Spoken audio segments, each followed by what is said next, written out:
Guys, I really do not like gaming headsets because of a few different reasons. Number one, they're filled with a lot of snake oil, a lot of ridiculous gamer modes that you don't need. And the other reason, they're usually built poorly. They usually cost a lot of money because you're paying for the snake oil and the gaming experience. Then I get something like this that comes and shows up and it's like, hey, I sound pretty good. I'm made of aluminum. I mean, this is like a full-on aluminum frame. When you open up the box, like check this out. You open up the box, it looks like you're opening up like a pretty decent pair of headphones. And then you take them out, and you put them on, and you're like, feels good. And you plug them in, and you listen, and you're like, it sounds good. What's going on here? What is wrong with this? Well, it's not perfect, but for $100, this, in my opinion, already is as good as you can get when it comes to gaming headsets. So let's just go ahead and cover the specs first, and then we'll talk about the sound, fit and feel and finish and all that stuff. But, hardware first. Here's the specs. So we've got 13 hertz to 27,000 hertz. That's greater than human hearing, really. The impedance is 65 ohms, and what that means is just how much power it's going to require to drive these things. And just regular headphones, on average, are about 32 ohms. So these do require a bit more power than most, and they do benefit from an amplifier. I listened to these with an amplifier and without an amplifier, and the amplifier does have slightly tighter bass, and it's a little bit cleaner of a sound, but it's not that noticeable because 32 and 65 are not that big of a difference. Uber professional headphones can sometimes be 250 or 600 ohms, so they're not in that category, but it doesn't affect the overall sound quality that much. The weight on this is 298 grams. They're not the lightest, but they are, aluminum. And then we have the weight with the cable is 336 grams. So that adds quite a bit of weight when you attach the cable to it. Now, it's a braided cable, and they've got a couple different cables in the box. We've got one here that is 1.3 millimeters, and this one's 3-pole. That'll be good if you want to plug it up to your tablet or laptop, or if you have a computer that has one of those hookups. But you're probably going to have to use the extension, which is a 2-meter cable. So that's a long cable. And when you plug up to that, you also have your headphone and your microphone jack, I guess, right there. Now, if you're plugging this up to a crappy motherboard, the mic may not sound as good as it could. So I'm going to test it with, pretty much the best thing out there, and that's the ARC amp that we worked with on Mayflower Electronics. So we'll test that in just a second. All right, the microphone. Frequency response on this is 50 hertz to 18,000 hertz. Now, these are closed back, and they've done something interesting with the sound. They've got this dual chamber thing going on, and you know what, guys?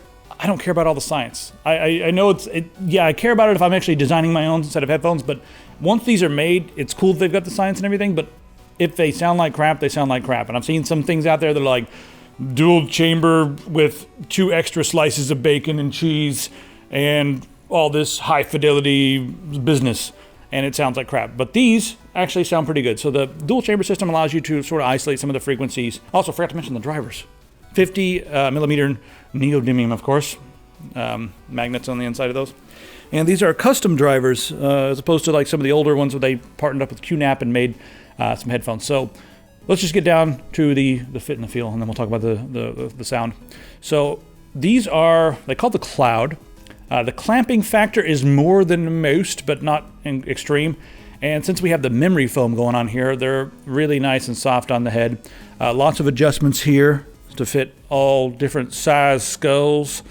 You got a fat head, you're cool. You got a skinny old head, you're cool. Everything's good around here. Microphone is detachable. There's leatherette here on the ear cups, so that feels nice. Just, guys, they feel like a premium set of headphones. That's just it, So I mentioned the microphone can be detached, and that's interesting because that may allow you to plug in other mics, but this one sounds, I think, good enough for most, and it's bendable, high quality. You got your pop filter right here, your little fun thing right there, and then your cable plugs into the same side here.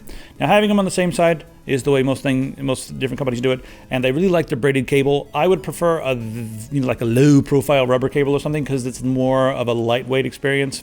But this cable didn't really create as much drag or anything as I thought it would, so it's not that big of a deal.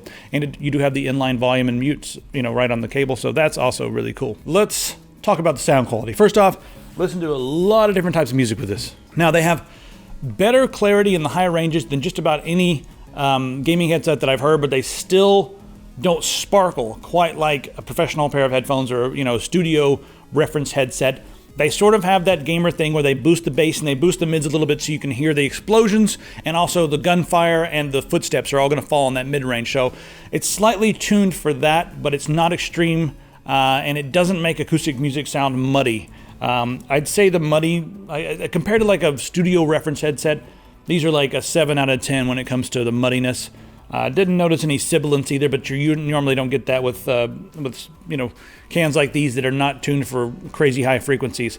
I would have liked to hear a bit more in the highs, but as it is right now, we sort of have a slightly muffled hi-fi sound. That's pretty much what you got. If you add the bass boost like some of your amps and stuff have, like the Mayflower Electronics amp has, it starts to sound like Beats by Dre, but just, in my opinion, don't add that and you'll be fine. As far as the microphone sounds, let's go ahead and play some games and try it out. I'm recording with Open Broadcaster, and this mic doesn't seem to need much gain. I'm also running this through the Mayflower Electronics DAC amp right here. This is the ARC amp, the one that we worked with them on, so the audio is going to sound really good through this, just the microphone should. Don't need any gain on this, so yeah. But anyway, right now you're hearing my voice vanilla. Now we're going to jump into a game and just see how it's going to sound if you were like streaming or playing games with your friends. So hopping into Doom here. Come on down here, I'm going to get you. Stop throwing stuff at me, that's mean. You too. Oh, there's more. I keep forgetting what button it is to smash stuff. It's been too long. Oh my word, your head. It sounds pretty good. It's a little bassy.